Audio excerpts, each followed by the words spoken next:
જય શ્રી કૃષ્ણ મિત્રો। 12 મે 2025ના રોજ ગંગા દશમી છે। આ વ્રત વૈશાખ મહિનાની 10મી તિથિએ આવે છે। આ દિવસે પૃથ્વી પર પધાર્યા હતા માતા ગંગા, જીવનમાંથી પાપો, દુઃખો અને અંધકારને દૂર કરવા। તો આવો આજે આપણે માણીએ ગંગા દશમીની પાવન કથા। શાસ્ત્રોમાં વર્ણવ્યું છે કે રાજા ભગીરથે પૂર્વજો માટે વર્ષો સુધી કઠિન તપ કર્યું। તેના પરિણામે માતા ગંગા અવતરી, પણ તેમને પ્રચંડ પ્રવાહ પૃથ્વીને નષ્ટ કરી શકે, એટલા માટે ભગવાન શિવે ગંગાજીને પોતાની જટામાં સાચવી પછી જમીન પર વિસર્જિત કર્યા। એ દિવ્ય અવતરણ થયું હતું વૈશાખ સુદ દશમીના દિવસે, એટલે જ આજે આપણે ઉજવશું ગંગા દશમી। ગંગા દશમીના દિવસે શું કરવું જોઈએ?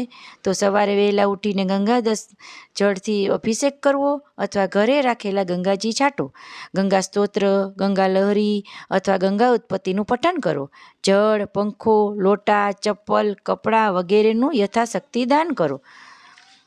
માતા ગંગા એ માત્ર નદી નથી, એ છે ભક્તિ, શુદ્ધિ અને શાંતિનું જીવંત પ્રતિમાન।